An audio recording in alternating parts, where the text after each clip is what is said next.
Hi hello అండి. తోటకూరతో healthy breakfast recipe చూపిస్తున్నానండి. తోటకూర ఎగ్ ఆమ్లెట్ అండి. మనం మార్నింగ్ బ్రేక్ఫాస్ట్ అనేది చాలా ఇంపార్టెంట్. నైట్ అంతా ఫాస్టింగ్లో ఉంటాం కాబట్టి మార్నింగ్ బ్రేక్ఫాస్ట్ ఎప్పుడు హై ప్రోటీన్ ఫైబర్ ఉన్న బ్రేక్ఫాస్ట్ ఖచ్చితంగా తీసుకోవాలండి. మనం నైట్ డిన్నర్ అయినా స్కిప్ చేయొచ్చు, కానీ మార్నింగ్ బ్రేక్ఫాస్ట్ మాత్రం ఎట్టి పరిస్థితుల్లోనే స్కిప్ చేయకూడదు. చాలామంది మార్నింగ్ బ్రేక్ఫాస్ట్ తినడం మానేస్తారు. అలా తినడం మానేయడం వల్ల చాలా హెల్త్ ఇష్యూస్ అనేవి వస్తాయన్నమాట. ఇప్పుడు దీంతోపాటు స్మాల్ సైజ్ గోవా కూడా తీసుకున్నాను. దీన్ని ఎలా తయారు చేయాలనేది చూద్దామండి. 1 కప్పు తోటకూర తీసుకోండి. దీన్ని ముందుగా వెనిగరు, సాల్ట్, బేకింగ్ సోడా వేసి ఒక 15 మినిట్స్ నీటిలో ఉంచి తర్వాత 3-4 టైమ్స్ వాష్ చేసుకుంటే మన తోటకూర అనేది క్లీన్ అయిపోద్దండి. ఏ ఆకుకూర అయినా ఇలాగే క్లీన్ చేసుకోవాలి.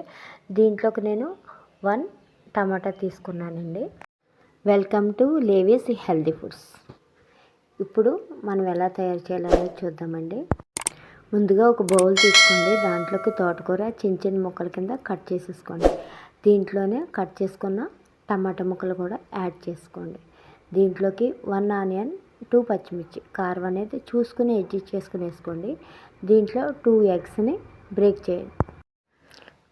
ఎగ్స్ తిన్న వెజిటేరియన్ అనేవాళ్ళు దీంట్లో బెస్ట్ ఆప్షన్ ఏంటంటే మనకి ప్రోటీన్ ఎక్కువగా ఉండేది శనగపిండి అండి. శనగపిండి కూడా మనం రెగ్యులర్గా యూజ్ చేయడం అనేది చాలా మంచిది.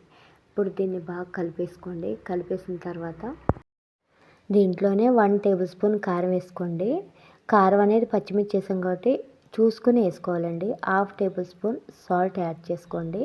ఇప్పుడు వీటిని బాగా మిక్స్ చేసుకోవాలి.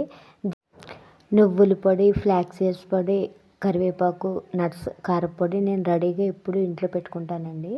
1 టేబుల్ స్పూన్ కారపొడి, నట్స్ కారపొడి, నువ్వుల పొడి 1 table spoon, 1 table spoon flax seeds పొడి. ఈ 3 మాత్రం ఎప్పుడు రెడీగా ఇంట్లో ఉండాలి. దోశల్లోనే కాదు, ఆమ్లెట్లో కానీ ఎందులోనే యూజ్ చేసుకోవచ్చు అన్నమాట. ఇప్పుడు వెల్లుల్లిని క్రష్ చేసుకొని వేసుకోండి. దీంట్లోనే మెత్తగా క్రష్ చేసుకొని వేసుకుంటే టేస్ట్ అనేది చాలా బాగుంటుంది అన్నమాట.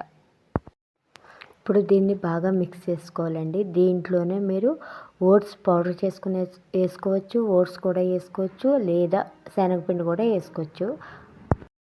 ఇప్పుడు స్టవ్ వెలిగించుకొని ఒక ప్యానం స్టవ్ మీద పెట్టేసుకోండి. కొద్దిగా హీట్ అయిన తర్వాత 1/2 టేబుల్ స్పూన్ కన్నా కొంచెం తక్కువగానే బటర్ అనేది అప్లై చేసుకోండి. నేను ఎక్కువగా కూడా బటర్ యూజ్ చేస్తాను. ఆయిల్ అనేది చాలా తక్కువగా వాడతానండి.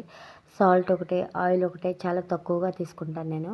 ఇప్పుడు దీంట్లో మన తోటకూర ఆమ్లెట్ వేసేసుకుందామండి. మీరు ఏ వంట చేసినా సరే సిమ్లో పెట్టి కుక్ చేసుకోవాలండి. అప్పుడే అది బాగా ప్రాపర్గా కుక్ అవుతుంది అన్నమాట. ఇప్పుడు దీని మీద మూత పెట్టేసుకుంటే ఒక 10 మినిట్స్లో మనకి కుక్ అయిపోద్ది అన్నమాట. చూసారా ఎంత పర్ఫెక్ట్గా. దీంట్లో నువ్వులు ఉంటే నువ్వులు చల్లుకోవచ్చు. ఆల్రెడీ మనం పొడేసాం.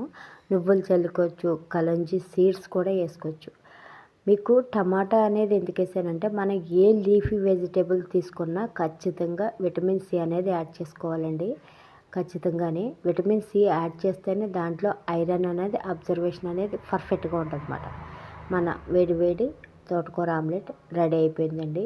ఈ విధంగా బ్రేక్ఫాస్ట్ చేసుకుని తింటే డయాబెటిక్ పేషెంట్లకి చాలా బెస్ట్ అండి. ఎందుకంటే నాకు 10 ఇయర్స్ నుంచి షుగర్ ఉంది. మనం డైలీ తీసుకునే బ్రేక్ఫాస్టే కాదు, లంచ్లో కానీ డిన్నర్లో కానీ ఎక్కువ ఫైబర్, ప్రోటీన్ అనేది ఎక్కువగా ఉండాలండి. కార్బ్స్ అనేవి చాలా తక్కువగా ఉండాలన్నమాట. మనకు వెజిటేబుల్లో కూడా కార్బ్స్ ఉంటాయండి. మన హెల్దీ, టేస్టీ, ఈజీ తోటకూర ఆమ్లెట్ రెడీ అయిపోయిందండి. దీంతోపాటు గోవా కూడా తీసుకోండి. గోవాలో విటమిన్ సి ఎక్కువ, ఫైబర్ కూడా ఎక్కువ ఉంటుంది. Limited portion. బాయ్ అండి.